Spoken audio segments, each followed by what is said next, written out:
Today I want to talk about a topic called cross-wiring, which really for me is one of the most exciting topics or concepts actually that I've uncovered.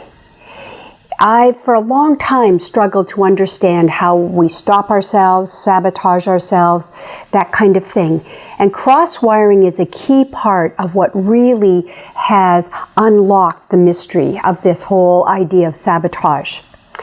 When I'm talking about cross-wiring, those of you that have taken Prime Potential will know what I'm talking about. For the rest of you, though, it's really like electrical wiring. If in a home, for example, you go in the living room and turn on the light, and instead of the light in the living room coming on, the bathroom light turns on, you'd know very quickly that there was an electrical problem, that something is cross-wired in the wiring, and you'd call an electrician to get that fixed.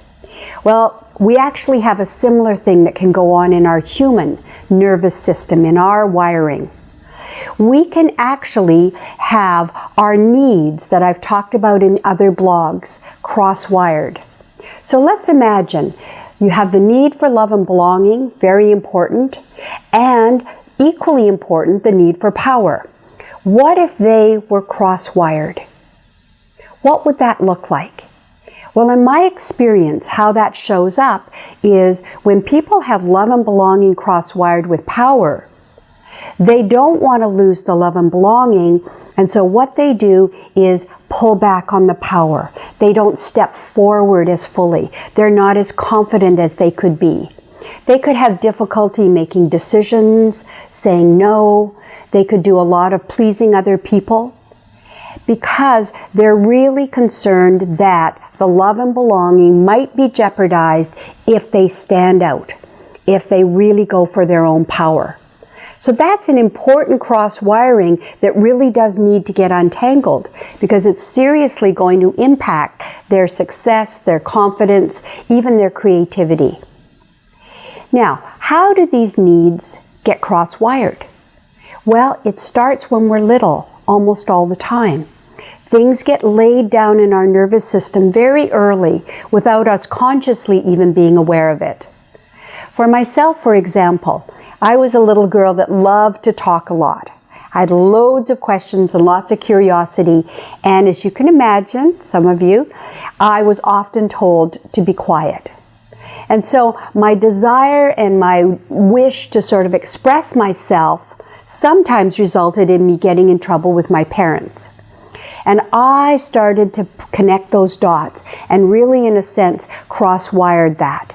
So here I have my desire to express myself and be seen and known, cross-wired with the fear of losing my parents' love and approval.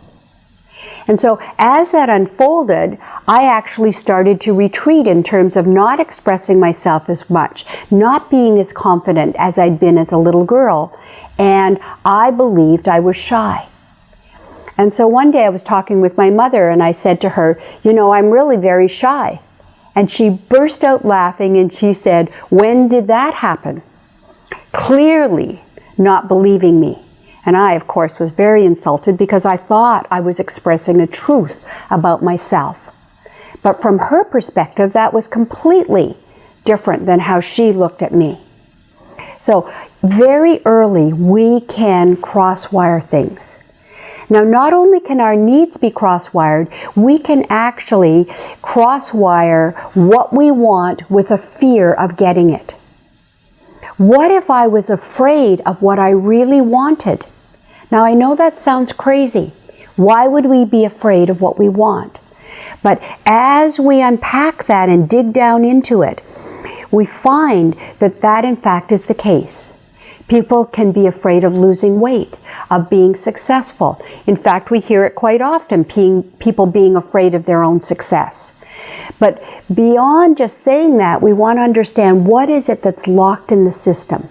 Because unless you untangle that, a person is not going to be free to really bring themselves forward and live their full potential, be as smart and courageous and creative as they really could be.